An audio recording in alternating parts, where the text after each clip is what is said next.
नमस्कार दोस्तों, कैसे हो आप सभी। बिहार जल टारगेट ऑनलाइन क्लासेस में एक बार फिर से आप सभी का बहुत बहुत स्वागत है। उम्मीद करते हैं आप सभी अच्छे से होंगे और स्वस्थ भी होंगे। तो दोस्तों, अगर आप लोग बिहार डीएलएड एंट्रेंस एग्ज़ाम 2023 की तैयारी कर रहे हैं तो आज का ये क्लास आप सभी के लिए 100% ज़रूरी है। दोस्तों, अभी जो आप लोग स्क्रीन पर प्रश्न देख रहे हैं, ये प्रश्न आपके साइंस में कोशिका वाले चैप्टर से है, कोशिका वाले चैप्टर से। और दोस्तों, ये कोशिका वाले चैप्टर जो है आप सभी के डीएलएड एंट्रेंस एग्ज़ाम 2023 के सिलेबस का एक महत्वपूर्ण हिस्सा है। यहाँ से आप सभी के एंट्रेंस एग्ज़ाम में 1 से 2 प्रश्न फिक्स है।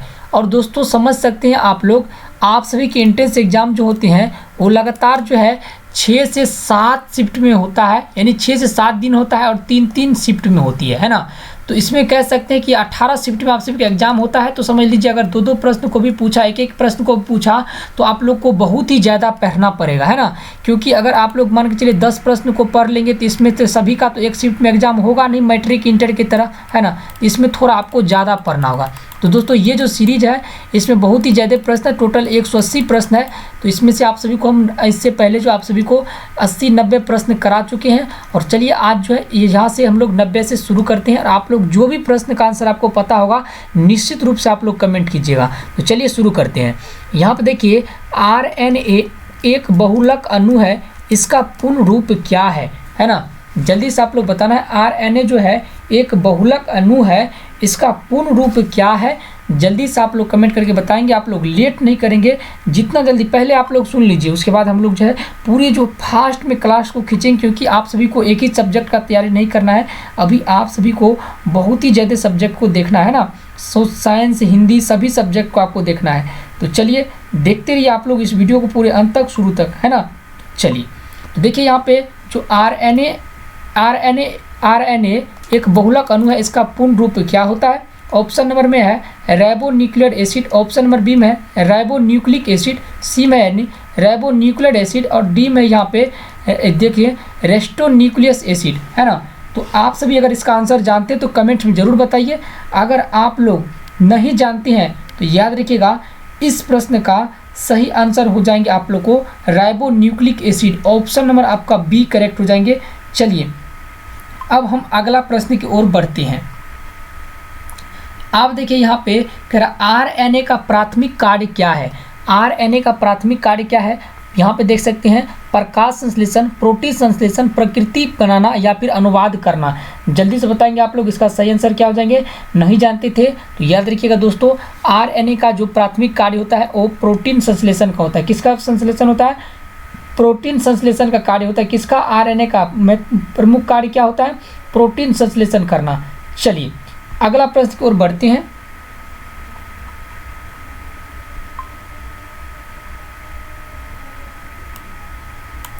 इसको हम थोड़ा क्या करते हैं, छोटा कर लेते हैं ताकि आपको बढ़िया से दिखाई दे। चलिए देखिए, यहाँ पे अगला प्रश्न है, राइबो न्यूक्लिक एसिड जिसको हम लोग RNA बोलते हैं, में निम्न में से कौन सा नाइट्रोजन युक्त क्षार उपस्थित नहीं होता है। जल्दी से आप लोग बताएंगे। ऑप्शन ए में है साइटोसिन, बी में यहाँ पे जो है एडिनिन और सी में यहाँ पे थायमिन और डी में यहाँ पे गुआनिन। जल्दी से बताएंगे इस प्रश्न का सही आंसर क्या होगा। राइबोसोम जो होता है उसमें कौन सा जो है नाइट्रोजन युक्त क्षार उपस्थित नहीं होता है। अगर आप लोग जानते हैं तो कमेंट करके निश्चित बताइए। नहीं पता है तो देखिए, यहाँ पे साइटोसिन है, एडिनिन है, यहाँ पे थायमिन है, उसके बाद क्या है, यहाँ पे गुआनिन है। तो आप सभी याद रखिएगा, इस प्रश्न का जो 92 नंबर का प्रश्न है, इसका सही आंसर हो जाएंगे आपको जो है थायमिन। ऑप्शन नंबर आपका सी करेक्ट हो जाएंगे। चलिए अब हम लोग पूरे फास्ट में खींचते क्लास को। अब देखिए 93 नंबर का प्रश्न है, यहाँ पे RNA में थायमिन के स्थान पर कौन सा बेस होता है। देखेंगे एडेनाइन और यहाँ पे है गुआनाइन, यहाँ पे है सी में है यूरेसिल, डी में साइटोसिल। तो याद रखिएगा आप लोग, RNA में थायमिन के स्थान पर जो बेस होता है वो बेस क्या होता है, याद रखिएगा आप लोग, यूरेसिल होता है। ऑप्शन नंबर आपका सी करेक्ट हो जाएंगे, यूरेसिल होता है। चलिए अगला प्रश्न को देख लेते हैं। अगला प्रश्न आप सभी के लिए यहाँ पे ये है, राइबोजाइम्स होते हैं। राइबोजाइम्स क्या होते हैं। ऑप्शन नंबर 1 कह रहा है DNA, बी कह रहा है RNA, सी कह रहा है प्रोटीन्स और डी कह रहा है इनमें से कोई नहीं। तो याद कि राइबोजाइम्स जो होते हैं वो RNA होता है। ऑप्शन नंबर आपका बी जो है यही करेक्ट हो जाएंगे। चलिए अगला प्रश्न है, क्रोमोसोम में पाया जाता है, क्रोमोसोम में पाया जाता है केवल प्रोटीन, डीएनए और डीएनए और प्रोटीन, डीएनए आरएनए और हिस्टोन। यहाँ पे देखेंगे डीएनए आरएनए हिस्टोन और नॉन हिस्टोन, कौन कौन चीज़ यहाँ पे जो क्रोमोसोम में पाई जाती हैं। तो याद किया जो 95 नंबर का प्रश्न है इसका सही आंसर हो जाएंगे आपको डीएनए आरएनए हिस्टोन और नॉन हिस्टोन, ये सभी क्रोमोसोम में पाए जाते हैं। ऑप्शन नंबर आपका डी जो है यही करेक्ट हो जाएंगे। अगला प्रश्न को देख लीजिए, यहाँ पे आप लोग थोड़ा और इसको छोटा करना पड़े, नहीं तो प्रश्न जो है कट जाएगा, है ना, थोड़ा बड़ा और थोड़ा बड़ा।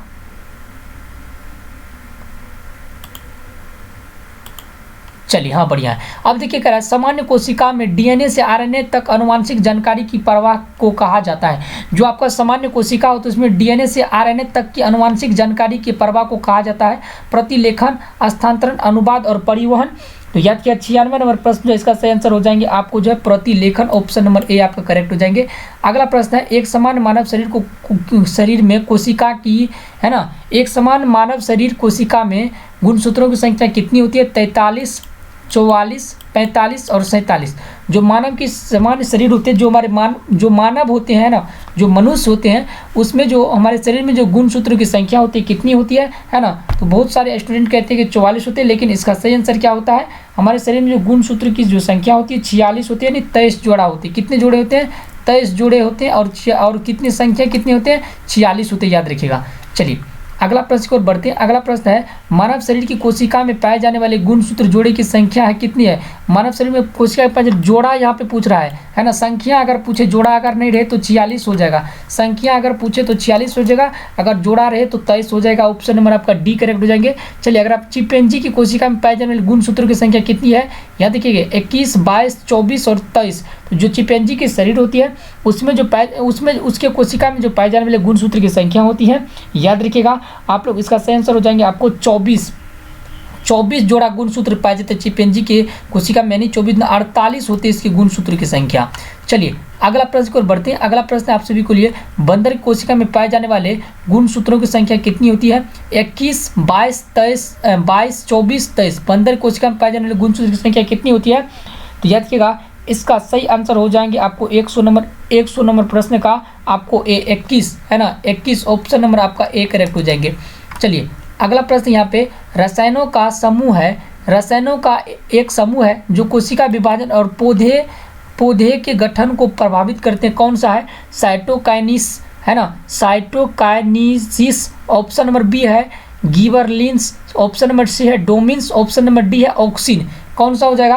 तो याद रखिएगा जो यहाँ पे कह रहा है कि समूह जो पौधे के गठन को प्रभावित करता है, पौधे के गठन से अगर संबंधित प्रश्न आए तो याद रखिएगा आपको इसका सही आंसर जाएंगे साइटोकाइनेसिस। साइटोकाइनेसिस जो है पौधे के गठन को प्रभावित करता है ना।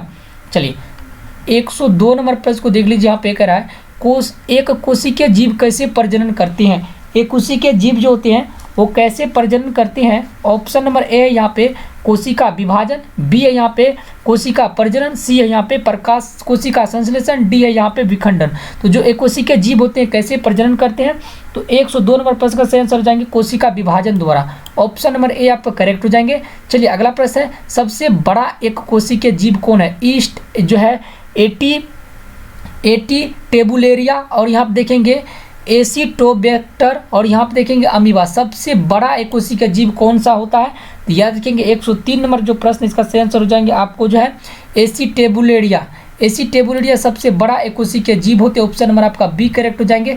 चलिए अगला प्रश्न यहाँ पे, निम्नलिखित में से कौन सा एक कोशिकीय नहीं है? कौन एक कोशिकीय नहीं? अमीबा, एस्पायोगरा, प्लाज्मोडियम और पैरामीशियम।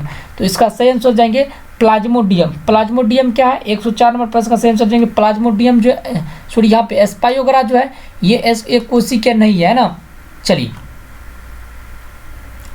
अगला प्रश्न, एक देखेंगे एकल कोशिकीय प्राणियों में जीवन की समस्त जैविक क्रियाएं जैसे पाचन, श्वसन और प्रजनन कितनी कोशिका में होता है? तो इसका सही आंसर जाएंगे आपको एक कोशिका, याद रखना है। कितनी कोशिका में? जो एक कोशिका जीव होते हैं अमीबा, पैरामीशियम से होते हैं ना, अमीबा होती है आपका, उसके बाद जो है आपका पैरामीशियम सब होते हैं ना, पैरामीशियम सब होते हैं। इसमें जो इसकी जीवन की जो संपूर्ण क्रियाएं होती हैं वो भी खाना खाते हैं, वो भी जनन करते, तब ना दूसरा जो है उसमें जीव की उत्पन्न होती है। तो उसमें तमाम जो उसकी क्रिया होती है वो एक ही कोशिका में होती है। ऑप्शन नंबर आपका ए करेक्ट हो जाएंगे। अगला प्रश्न है बहुकोशिक जीव डैश द्वारा वृद्धि करते हैं। जो बहुकोशिकीय जीव होते हैं किसके द्वारा वृद्धि करते हैं? ऑप्शन नंबर ए में है कोशिका अधिकता, बी है में कोशिका विस्फोट, सी में अंतःस्फोट, यहाँ पे डी में है कोशिका विभाजन। तो 106 नंबर का जो प्रश्न है इसका सही आंसर हो जाएंगे आपको जो है कोशिका विभाजन के द्वारा। ऑप्शन नंबर डी आपका करेक्ट हो जाएंगे, याद रखिएगा, है ना। अगला प्रश्न है एक पेड़ की छाल के अंदर जीवित कोशिका की पतली परत को कहा जाता है? क्राउन, गुड्डा, कैम्बियम और जाइलम। 107 नंबर का जो प्रश्न है इसका सही आंसर हो जाएंगे आपको जो है ये कैम्बियम। ऑप्शन नंबर सी हो जाएंगे सही। चलिए अगला प्रश्न को देख लीजिए। अगला प्रश्न यहाँ पे दोस्तों, वृक्ष की छालों की कोशिकाओं में कौन सा रसायन उपस्थित होता है जो उन्हें गैस तथा जल के लिए अभेद बनाता है ना। बता रहा है अगर आपके एग्जाम में आ जाए ये प्रश्न पूछे कि वृक्ष की छालों में वृक्ष की कोशिका में कौन सा रसायन उपस्थित होता है जो उन्हें गैसों तथा जल के लिए अभेद बनाता है? सेलुलोज है, यहाँ पे सुबेरिन है, पेक्टिन है और यहाँ पे लिग्निन है ना। तो याद रखिएगा आप लोग जो 108 नंबर का प्रश्न है इसका सही आंसर क्या हो जाएंगे? तो इसका सही आंसर जाएंगे आपको जो है सुबेरिन, ऑप्शन नंबर बी। चलिए अगला प्रश्न है आप सभी के लिए, किसी पौधे के किस भाग में जो है मेसोफाइल कोशिकाएं पाई जाती है? किसी पौधे के किस भाग में मेसोफाइल कोशिका पाई जाती है? पत्ती, बीज, तना, जड़। 109 नंबर प्रश्न का सही आंसर क्या हो जाएंगे? यदि 109 नंबर का जो प्रश्न है इसका सही आंसर हो जाएंगे आपको जो है पत्ती में, है ना। किसी पौधे के किस भाग में मेसोफाइल कोशिका पाई जाती है? पत्ती में पाई जाती है। ऑप्शन नंबर आपका ए जो है यही करेक्ट हो जाएंगे। चलिए अगला प्रश्न को देख लेते हैं। यहाँ पे पौधे के कौन से भाग की जो है एपिडर्मल कोशिकाएं प्रायः एक मोम जैसी जल प्रतिरोधी परत छोड़ते हैं, है ना। कह पौधे के कौन से भाग की जो है एपिडर्मल कोशिकाएं प्रायः मोम जैसी जल प्रतिरोधी परत छोड़ती हैं? केवल बाह्य समूह, केवल जड़ें, यहाँ पे देखेंगे बाहरा भाग तथा जड़ दोनों, यहाँ पे न तो बाह्य भाग न ही भाग और न ही जड़े, है ना। तो याद रखिएगा अगर आपके एग्जाम में पूछे कि पौधे के कौन सा भाग जो एपिडर्मल कोशिकाएं प्रायः पौधे की कौन सी भाग की जो है एपिडर्मल कोशिकाएं प्रायः जल जैसी प्रतिरोधी परत छोड़ती हैं? तो 110 नंबर प्रश्न का सही आंसर हो जाएंगे आपको जो है केवल बाहरा भाग। ऑप्शन नंबर जो है आपका ए है, यही करेक्ट हो जाएंगे। चलिए दोस्तों अगला प्रश्न को देख लेते हैं। अगला प्रश्न है निम्नलिखित में से कौन जो है कशेरुकी प्राणी नहीं है ना। कौन कशेरुकी प्राणी? स्तनधारी, मछली, घोंघा और पक्षी। कशेरुकी प्राणी कौन नहीं है? तो याद रखिएगा 111 नंबर का जो प्रश्न है इसका सही आंसर जाएंगे आपको जो है घोंघा कशेरुकी प्राणी नहीं है। चलिए अगला प्रश्न है कौन सा प्रोटीन उपकला कोशिकाओं को क्षतिग्रस्त होने से बचाता है? वीवीआई प्रश्न है, बताएंगे कौन सा प्रोटीन जो है उपकला कोशिका को क्षतिग्रस्त होने से बचाता है? एक्टिन है, यहाँ पे केराटिन है, कोलेजन है और या फिर इलास्टिन है। बताएंगे 112 नंबर प्रश्न का सही आंसर क्या हो जाएंगे? तो 112 नंबर प्रश्न का सही आंसर अगर आपके एग्जाम में पूछे कि कौन सा प्रोटीन उपकला कोशिका को क्षतिग्रस्त होने से बचाता है, तो इसका सही आंसर हो जाएंगे आपको 112 नंबर प्रश्न का option number B keratin. Option number आपका बी करेक्ट हो जाएंगे। चलिए अगला प्रश्न है रक्त में कुछ निश्चित कोशिकाओं की उपस्थिति के कारण रक्त का थक्का बनता है, डैश कहलाती है? ये देखेंगे उपास्थ्यनु जिसको हम लोग जो है कॉन्ड्रोसाइट्स कहते हैं, या फिर लसिका कोशिका जिसको हम लोग लिम्फोसाइट कहते हैं, लाल रक्त कोशिका जिसको हम लोग एरिथ्रोसाइट्स कहते हैं, या बिम्बाणु जिसको हम लोग प्लेटलेट्स कहते हैं। तो याद रखिएगा अगर आपके एग्जाम में पूछे कि रक्त में कुछ निश्चित कोशिकाओं की उपस्थिति के कारण रक्त का थक्का बनता है, जो डैश कहलाती है, तरीके प्लेटलेट्स या बिम्बाणु कहलाती हैं। चलिए अगला प्रश्न की ओर बढ़ते हैं। जीवित प्राणियों में निषेचन के दौरान एक कोशिका निर्माण के लिए नर और मादा युग्मों का संलयन होता है जिसे डैश कहा जाता है? शुक्राणु, भ्रूण, डिम और युग्मज, है ना। तो 114 नंबर प्रश्न का सही आंसर क्या हो जाएगा? याद रखिएगा 114 नंबर प्रश्न का सही आंसर जाएंगे आपको युग्मज कहते हैं। अगर आपके एग्जाम में पूछे कि सभी जीवित प्राणियों में निषेचन के दौरान एक कोशिका के निर्माण के लिए नर और मादा युग्मों का संलयन होता है जिसे क्या कहलाता है? यानी कि युग्मज कहलाते हैं। चलिए अगला प्रश्न है जिन प्राणियों में कोशिका दो भ्रूणीय स्तरों में व्यवस्थित होते हैं उन्हें डैश कहते हैं? तो अगर आपके एग्जाम में अगर ऐसा प्रश्न आए कि जिन प्राणियों में कोशिकाएं दो भ्रूणीय स्तरों में व्यवस्थित होते हैं उन्हें डैश कहते हैं, तो याद रखिएगा इस 115 नंबर प्रश्न का सही आंसर हो जाएंगे आपको द्विकोरिक कहते हैं, द्विकोरिक। अगला प्रश्न यहाँ पे, जिन प्राणियों में कोशिका 3 भ्रूण स्तर में व्यवस्थित होने उन्हें क्या कहते हैं? तो इस प्रश्न का आंसर क्या हो जाएंगे? तो 3 कोर में अगर व्यवस्थित रहता है तो उसको क्या कहते हैं? उसको त्रिकोर्स्की कहते हैं। उसको क्या कहते हैं? त्रिकोर्की कहते हैं। ऑप्शन नंबर आपका सी करेक्ट हो जाएंगे। चलिए, अगर निम्नलिखित में से कौन सी मानव शरीर की बड़ी कोशिकाएं हैं? ये देखेंगे, अग्न्याशय कोशिकाएं, उपकला कोशिकाएं, तंत्रिका कोशिकाएं और अधिचर्मी कोशिकाएं। इसका सही आंसर जाएंगे आपको तंत्रिका कोशिका। ऑप्शन नंबर आपका सी करेक्ट हो जाएंगे। चलिए, अगला प्रश्न को देख लेते हैं। अगला प्रश्न यहाँ पे आप सभी के लिए, तंत्रिका कोशिका मानव शरीर के किस तंत्र का हिस्सा है? तंत्रिका कोशिका मानव शरीर किस तंत्र का हिस्सा है? तो परिसरण तंत्र रहेगा, यहाँ पे उत्सर्जन तंत्र, यहाँ पे जनन तंत्र, यहाँ पे तंत्रिका तंत्र है। तो यादिएगा ये जो है किस तंत्र का हिस्सा है? तो सभी याद रखिएगा, ये क्या है? तंत्रिका तंत्र की हिस्सा है। किस तंत्र की हिस्सा है? तंत्रिका कोशिका किस तंत्र की हिस्सा है मानव शरीर में? तो तंत्रिका तंत्र की हिस्सा है। ऑप्शन नंबर आपका डी जो है यही करेक्ट हो जाएंगे 118 नंबर का, 118 नंबर का डी। चलिए, 119 नंबर प्रश्न देखिए, जन्म के बाद मानव के किस ऊतक में कोई विभाजन नहीं होता है? कंकाल, तंत्रिका, संयोजी और जनन। यात्री का ऑप्शन नंबर आपका बी जो है ये करेक्ट हो जाएंगे, यानी तंत्रिका ऊतक में। तंत्रिका ऊतक में विभाजन की क्रिया नहीं होती। यात्री का ऑप्शन नंबर आपका बी करेक्ट हो जाएंगे। अगला प्रश्न यहाँ पे आप सभी के लिए देखेंगे, ये देखेंगे, डेंड्राइट और एक्सन किस कोशिका के भाग है? लाल रक्त कोशिका, नेफ्रॉन, श्वेत रक्त कोशिका या फिर तंत्रिका कोशिका? तो 120 नंबर का जो प्रश्न है, 120 नंबर का जो प्रश्न, इसका सही आंसर जाएंगे तंत्रिका कोशिका। ये जो आपका डेंड्राइट और एक्सन जो किस कोशिका का भाग है? तो तंत्रिका कोशिका का भाग है। ऑप्शन नंबर आपका डी जो है यही करेक्ट हो जाएंगे। चलिए, अगला प्रश्न को देख लेते हैं, कौन सी कोशिकाएं प्रतिरक्षी पैदा करती है? कौन सी कोशिका प्रतिरक्षी पैदा करती है? अब देखेंगे, इओसिनोफिल है, या फिर जो एक केंद्रीय कानू है जिसको हम लोग मोनोसाइट कहते हैं, या क्षार रंजी जिसको हम जो बेसोफिल कहते हैं, या फिर लस्सी कानू जिसको हम लोग लिम्फोसाइट कहते हैं। तो मानव शरीर अब कौन सी कोशिका प्रतिरक्षी प्रदान करती है, अगर पैदा करती है? अगर आपके एग्जाम में आए क्वेश्चन ये 121 नंबर का है ना, इस तरह का, तो याद रखिएगा इसका सही आंसर हो जाएंगे आपको जो है ऑप्शन नंबर डी, लस्सी कानू जिसको हम लोग लिम्फोसाइट कहते हैं। ऑप्शन नंबर आपका डी करेक्ट हो जाएंगे। चलिए, अगला प्रश्न को देख लेते हैं। अगला प्रश्न यहाँ पे, कोशिकाएं जो द्वार कोशिका के निकट रूप से संबंध और अंतर्विष्ट है, कौन सी कोशिका है? संचरण कोशिका, अनुपूरक कोशिका, सहायक कोशिका या फिर अधश्चर्य कोशिका? तो 122 नंबर प्रश्न का सही आंसर क्या हो जाएंगे? 122 नंबर प्रश्न का सही आंसर जाएंगे सहायक कोशिका। द्वार कोशिकाएं घेरते किसको? केंद्रक को, रंध्र को, गोल्जी उपकरण को या फिर माइटोकॉन्ड्रिया को? 123 नंबर के प्रश्न का सही आंसर हो जाएंगे आपको रंध्र को। द्वार कोशिका किसको घेरती है? रंध्र को। ऑप्शन नंबर आपका बी जो है यही आपका 100% करेक्ट जवाब हो जाएंगे। चलिए, अगला प्रश्न की ओर बढ़ते हैं। अगला प्रश्न यहाँ पे, किसी जीवित देह के भीतर कोशिका या ऊतक की मृत्यु को क्या कहते हैं? न्यूट्रोफिलिया कहते हैं, या फिर नेफ्रोसिस कहते हैं, नेफ्रोसिस या फिर जो है न्यूप्लेसिया कहते हैं, है ना। तो 124 नंबर प्रश्न का सही आंसर क्या हो जाएंगे? तो याद कीजिए 124 नंबर प्रश्न का सही आंसर जाएंगे आपको जो है ऑप्शन नंबर सी, नेक्रोसिस कहते हैं। क्या कहते हैं? नेक्रोसिस कहते हैं। चलिए, लास्ट नंबर के हम लोग प्रश्न देख लेते हैं। यहाँ पे, जीवित कोशिका में रेडियोधर्मी तत्वों का पता किस तकनीक से लगाया जाता है? याद कीजिए, केंद्रक, रंध्र, गोल्जी उपकरण या फिर माइटोकॉन्ड्रिया? जैसे जब जीवित कोशिका में रेडियोधर्मी तत्वों का पता जो है किस तकनीकी से लगाया जाता है? तो इसका जो 125 नंबर का जो प्रश्न है बताएंगे आप लोग, इसका सही आंसर क्या हो जाएगा? देखिए, इस प्रश्न का सही आंसर हो जाएंगे आपको ऑप्शन नंबर सी, गोल्जी उपकरण के द्वारा। Option number C. तो दोस्तों, अभी आप सभी को कितने प्रश्न, यानी 90 से आपका कितना 10 थे, यानी 35 प्रश्न इस वीडियो में आप सभी को बताए हैं। अगर आप सभी को वीडियो अच्छे लगे तो चैनल को सब्सक्राइब कर लीजिए। साथ में इस चैनल पर मैथ का भी क्लास चलता है, साइंस, सोशल साइंस और हिंदी का भी क्लास चलता है। तो इसीलिए आप सभी जो इस चैनल को जरूर सब्सक्राइब कर लीजिए। डिस्क्रिप्शन जाइए, व्हाट्सअप और टेलीग्राम ग्रुप का लिंक है, उसको भी ज्वाइन कर लीजिए।